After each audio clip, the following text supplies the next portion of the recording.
ৰঙিয়াৰ জিলা পৰিষদ নিৰ্বাচনৰ বাবে ভাৰতীয় জনতা পাৰ্টিৰ প্ৰাৰ্থীসকলে শেষৰ দিনটোত এক বৃহৎ শোভাযাত্ৰাৰ সৈতে মনোনয়ন পত্ৰ দাখিল কৰে। এই কাৰ্যসূচীত ৰঙিয়াৰ বিধায়ক ভৱেশ কলিতাৰ নেতৃত্বত বিজেপিৰ জিলা পৰিষদ আৰু আঞ্চলিক পঞ্চায়তৰ মনোনীত প্ৰাৰ্থীসকলে অংশগ্ৰহণ কৰে। হাজাৰৰো অধিক দলীয় নেতা কৰ্মীৰ উপস্থিতিত মনোনয়ন দাখিল কৰা প্ৰাৰ্থীসকলৰ ভিতৰত আছিল পাণ্ডুৰী জিলা পৰিষদৰ নিপন ভূঞা, হৰদত্ত বীৰ দত্ত জিলা পৰিষদৰ মনালিসা কলিতা, পোপাৰ জিলা পৰিষদৰ কুমুদ কাকতি আৰু বৰিগুগ জিলা পৰিষদৰ গীতিকা দাস। এই প্ৰাৰ্থীসকলে অত্যন্ত আত্মবিশ্বাসৰ সৈতে নিৰ্বাচনী প্ৰতিদ্বন্দ্বিতাত অৱতীৰ্ণ হৈছে। তেওঁলোকৰ মনোনয়ন দাখিলৰ সময়ত সমৰ্থকৰ ভিৰে ৰঙিয়াৰ ৰাজপথ উত্তাল কৰি তোলে। বিধায়ক ভৱেশ কলিতাই এই সুযোগত জনতাৰ মাজত ভাষণ দি বিজেপি চৰকাৰৰ অধীনত ৰঙিয়াৰ লগতে সমগ্ৰ অসমত হোৱা উন্নয়নৰ কথা উল্লেখ কৰে।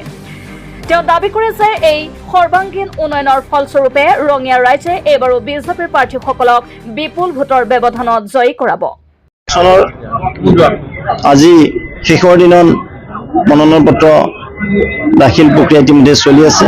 আজি ৩ বজাত আনুষ্ঠানিকভাৱে এইবেলি পঞ্চায়ত নিৰ্বাচনৰ নমিনেশ্যন অৰ্থাৎ মনোনয়ন সমাপ্তি হ'ব।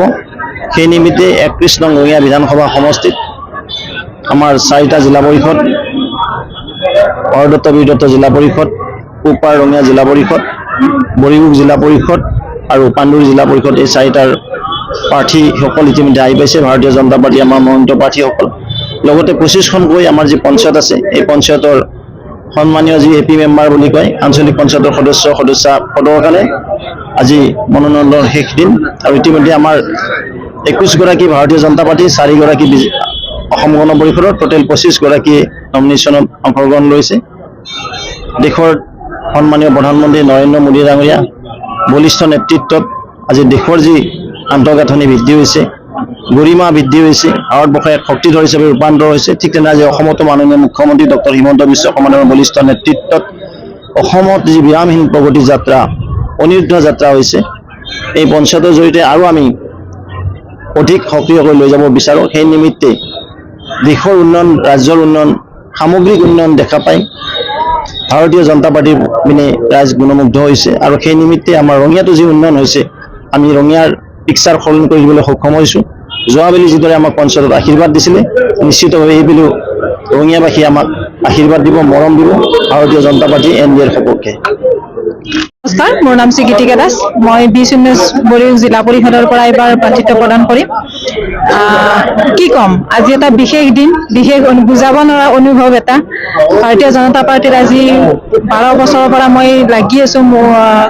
তেতিয়াৰ পৰা মই দলৰ হৈ কাম কৰি আছো, কোনো এটা নিজৰ ফালৰ মোৰ পাৰ্চনেল একো বিচৰা নাই। কিন্তু আজি মোক ভাৰতীয় জনতা পাৰ্টি নিশ্চয় মোৰ কষ্টৰ বা ত্যাগৰ ফল হিচাপে মোক আজি ভাৰতীয় জনতা জিলা পৰিষদৰ প্ৰাৰ্থী হিচাপে নিৰ্বাচিত কৰিছে। যি নহওক, মই ৰাইজৰ হৈ ওলাই আহিছো, ৰাইজৰ হৈ কাম কৰিম, চেষ্টা কৰিম।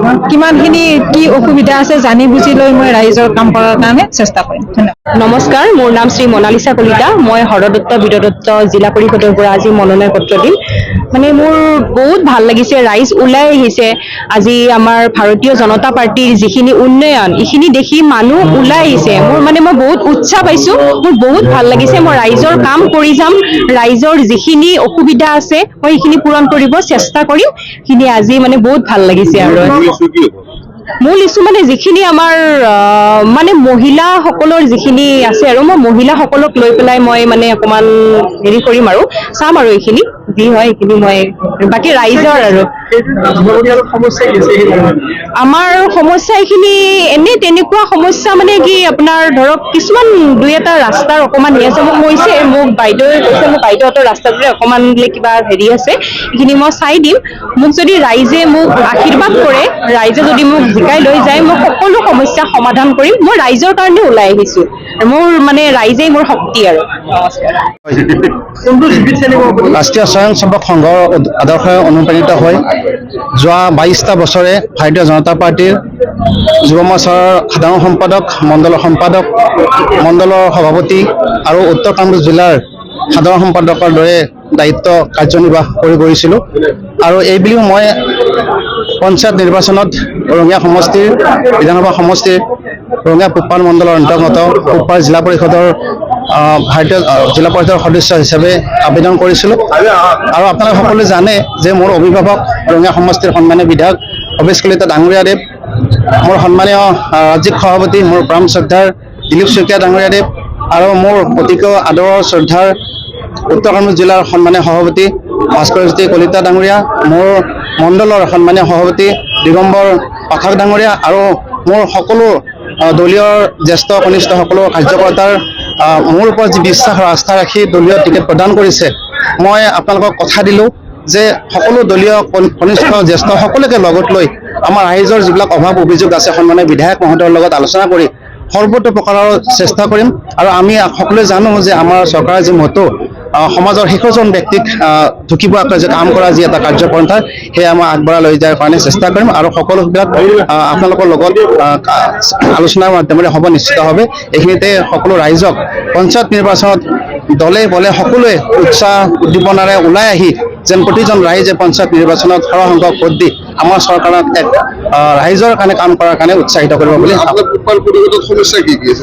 সমস্যা যথেষ্ট নাই এইকাৰণে কাৰণ কিয় বিধায়ক মহোদয় আৰু আমাৰ চৰকাৰে ইতিমধ্যে যোৱা ৭০টা বছৰত যি কংগ্ৰেছে আমাক শাসন কৰি যি এটা বেলেগ ব্যৱস্থা লৈ গৈছিলে 2014ৰ পৰা নৰেন্দ্ৰ মোদী ডাঙৰীয়াৰ নেতৃত্বত আৰু আমাৰ অসমৰ মাননীয় মুখ্যমন্ত্ৰী হিমন্ত বিশ্ব শৰ্মাৰ নেতৃত্বত ইতিমধ্যে 90% কাম হৈছে আৰু যিখিনি আছে সন্মানীয় ভৱেশ কলিতা ডাঙৰীয়া, দিলীপ শইকীয়া ডাঙৰীয়া, মাননীয় মুখ্যমন্ত্ৰী মহোদয়ৰ নেতৃত্বত আমি পঞ্চায়ত যি আইন আছে এই নিৰ্বাচনৰ মাধ্যমেৰে আমি সকলোৱে জড়িত হৈ বাকীখিনি কামো আমি কৰিবলৈ কাৰণে চেষ্টা চলাম।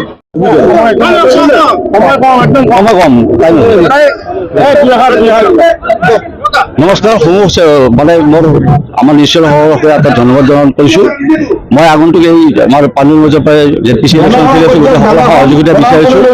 আমাৰ মেইন দায়িত্ব হ'ল উন্নয়ন আৰু আমাৰ ভজদাৰ নেতৃত্বত আমাৰ মাননীয় মুখ্যমন্ত্ৰী হিমন্ত বিশ্ব শৰ্মাৰ নেতৃত্বত উন্নয়নৰ এটা দৌৰ চলি আছে। গতিকে আশা কৰোঁ আপোনালোকে সকলোৱে ভোট দি JPC তথা আমাৰ কাউন্সিলসমূহ কাৰ্যকৰ্তাক জিকাই আনি এটা উন্নয়নৰ ধাৰা অব্যাহত ৰাখে। ইছ্যুটো আমাৰ উন্নয়ন, বেলেগ একো নাই আৰু নিশ্চয় উন্নয়নে। পানীৰ সমস্যাত বৰ্তমান মই জনাত বিশেষ একো সমস্যা নাই, সৰু সৰু সমস্যা আছে কাৰণ আমাৰ বিধায়ক মহোদয় আমাৰ অসম চৰকাৰে গোটেইখিনি সমস্যা সমাধান কৰিছে। গতিকে বিশেষ মই জনাত একো বিশেষ হৈছিল আৰু যিখিনি আছে আমাৰ পঞ্চায়ত প্ৰতিনিধিয়ে আগতে কৰিছে আৰু ভৱিষ্যতো কৰিব বুলি আশা ৰাখিছোঁ।